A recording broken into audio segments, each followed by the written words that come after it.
If you were to ask me who makes great, just all-around pocket knives for every budget that give you great performance, I would have to say at the top of my list is Spyderco Knives and their sub-company, Bird Knives. They are able to produce not only knives that connect with me visually for the most part, a majority of their line, but also regardless of your price point and your budget, regardless if you want to go really premium or you're on a tight budget, they give you a lot of capability and a lot of functionality in whatever price point you're looking for. One knife in particular stood out to me about a year ago, which was the Bird Knives Raven 2 in BD1 steel, which is a great steel, Chinese made, under 50 bucks, and gives you a lot of capability in the mid-weight pocket knife arena. Well, Spyderco is at it again with the Polestar. Very similar lines as you can see here. BD1 steel again, Chinese made, still comes in at a good price point for what you're getting and some cool aesthetic features that we didn't see on the Bird. So we're gonna run them up against the Raven 2 and talk about the pros and cons and talk about what this knife has to offer and whether or not this might be a great mid-weight EDC pocket knife for you to implement into your collection and into your system. So let's go ahead, jump to it, see what this knife has to offer, see how it stacks up against the Raven 2 that we checked out last year, and see whether or not it's going to be the right knife for you.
So in this head-to-head battle, we've seen these two blades running it out. You've seen a bunch of the action. Now let me give you the specs, particularly on the business end here. Now we're both running CTS BD1 tool steel, which is a good steel, particularly at the price point. It's not a super steel. What I've found is extremely rust resistant. So if you are, on boats, you live near salt water, super humid environments, this is actually going to be fantastic, even better than like VG10 or 154 CM. And it will hold an edge, I would say, on par with most 154 CM or VG10, not any better though. So it's a comparable steel to them, but slightly more rust resistant. So good there, and it's very easy to get an edge back on it, but you are going to have to maintain it more than, say, S30V or S35VN. Those blades will hold the edges much longer. Now, there is significant difference between these two blades. I don't know if you could pick up on it in the video and the performance and everything that you're seeing, even as I'm probably talking and rolling in footage. Now, on the Raven 2, we have a 3.5-inch overall blade length, but our cutting edge is 2.875, so under 3 inches. And it's rather stout starting back here near the eye hole. Or the bird beak, and that's going to be 0.15, so rather thick for the pocket knife. That means it's very stout, but it is going to be rather thick.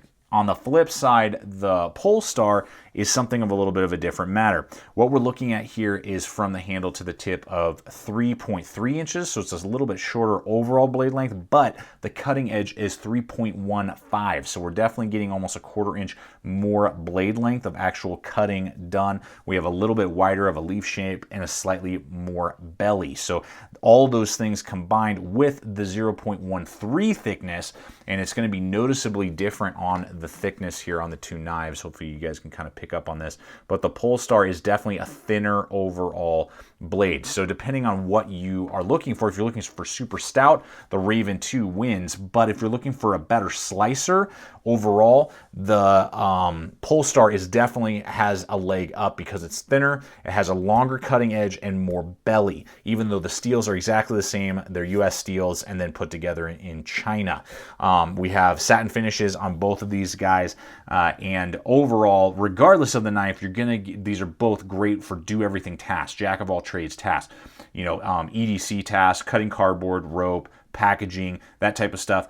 Stabbing, these are going to definitely give you some great penetration with their tips. They're going to be great food prep knives. They're going to be good woods pocket knives as well, doing woods craft and that type of thing, as well for a pocket knife. I mean, you can get some feather sticks done if you need to, as well as any other task really that you can come up with. These knives are going to be kind of a jack of all trades, but again, the Polestar has the leg up because of the longer blade, bigger belly, and thinner overall blade. Let's go ahead and talk about deployment and lockup. Now, the one issue I always had with the Raven 2 was that there were Teflon bushings, and I could notice that I really had to put some pressure and effort into flicking the blade open, and when you would close it, there's kind of this gritty going on there. That's just the nature of Teflon bushings. I'm not a huge fan of them, and that was really the only beef that I had overall with the knife. Now, that's not the case on the Polestar. I don't know if you can see that in there in those holes, but there are bronze bushings in there, and it is noticeably easier to flick this guy out and nice and smooth back in. So that is something to note, is that the deployment and closing of the blade is significantly better on the Polestar over the Raven 2. Now, something that you will note though is that with this liner lock here, we're hitting about 30% of the back of the spine, but it's a slightly thin liner lock. In fact, it's thinner than on the Raven 2. The Raven 2 has a slightly thicker, just a hair, but slightly noticeably thicker liner lock. So it's hitting about the same there, about 30-40% of the spine. Now, this isn't something that I would say is worrisome. It's just something that was interesting to me. That's probably where the weight difference actually is on these two knives, in making the Polestar lighter, is that stainless steel side is slightly thinner, just by less than a millimeter. So just something to kind of be aware of, consider there. Now, the handles are noticeably almost exactly the same. They have the same amount of belly here. They have this kind of hook out, which I really like, and the overall sweep in their overall cutouts. But what you notice is near the neck here, the Polestar is going to be overall thicker.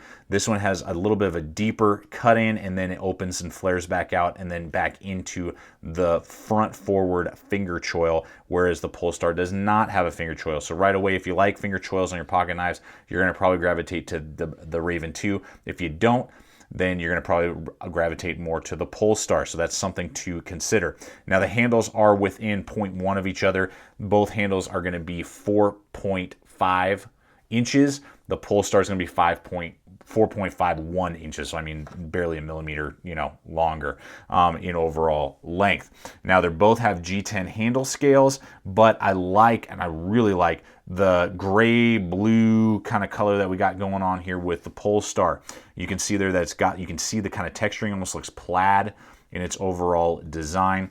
Fits great in my large size hands, and I share that with you so you can get good perspective for yourself. But you can see they're a huge amount. I mean, I got enough for a whole nother finger back there. So those of you guys with really big mitts and you're trying to figure out what pocket knives fit for you, this would fit any hand that I can think of that I've ever met and shook hands with. And we got a really good kind of flare and a good guard down here into that really nice thumb ramp, with a good amount of jimping there, and that rather kind of wide neck. It's not overly wide at all, but just wider than on the Raven.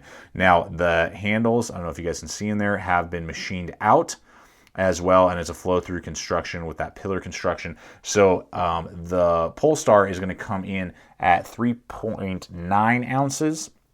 And the Raven 2 is also G10, but it's just that black, very similar texturing. We are getting machined handle scales as well, but just the way the knife is designed, this is going to come in at 4.1. So it is just a hair heavier, not something that you're going to probably notice in your pocket, but it is something that I just wanted to note. And that's what I'm seeing with this Polestar overall, is that it's just minute things here and there, but those minute details all add up to, in my mind, becoming, depending on what you're looking for, the overall better knife. We'll discuss that as we go on here, but I'm just seeing that more and more. Now, obviously, with the Raven 2, you can either do this back grip with that similar thumb ramp. It's not quite as aggressive as the thumb ramp on the Polestar. The Polestar seems to have a slightly more abrupt thumb ramp, but not by much. The jimping is basically exactly the same, but you are going to have that finger choil right there to grab. So that is going to allow for even greater control, more choking up, and getting a better overall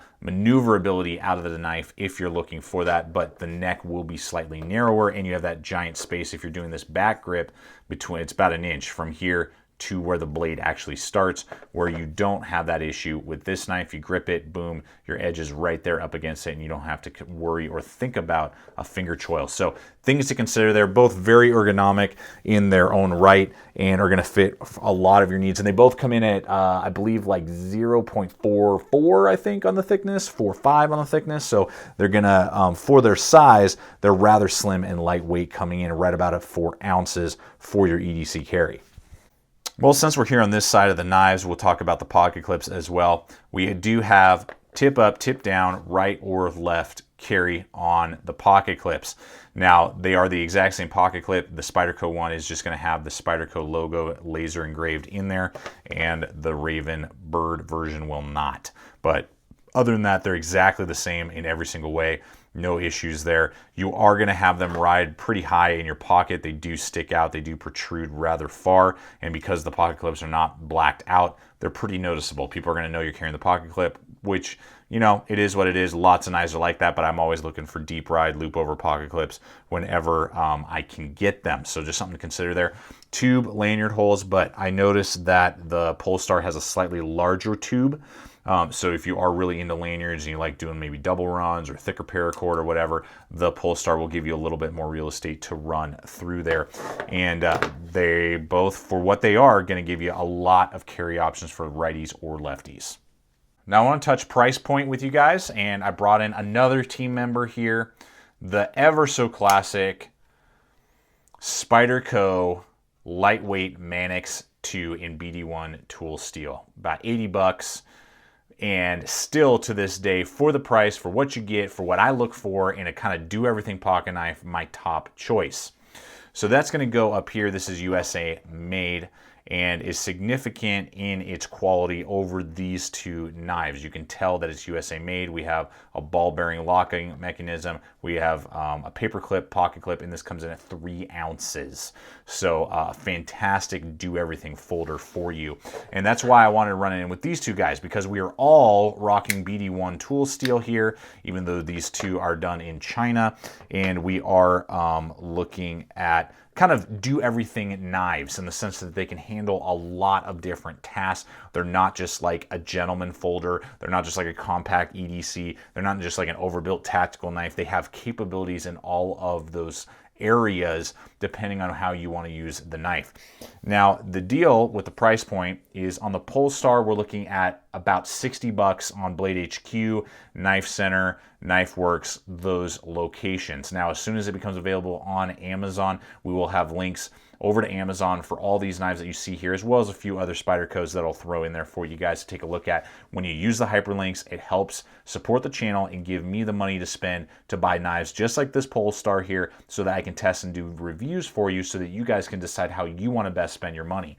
So I always appreciate when you guys use those hyperlinks. In the meantime, we'll have some hyperlinks because Blade HQ and some of those other places are the only places that I know of that have this knife right here, the Polestar right now. So this guy's going to run you about 60, so 55 to 60 bucks is going to be that going rate. This guy right here is going to be about $45, and again, this guy's going to be about 75 to 80 bucks. Now, obviously, if you're on a budget, it's kind of a no-brainer.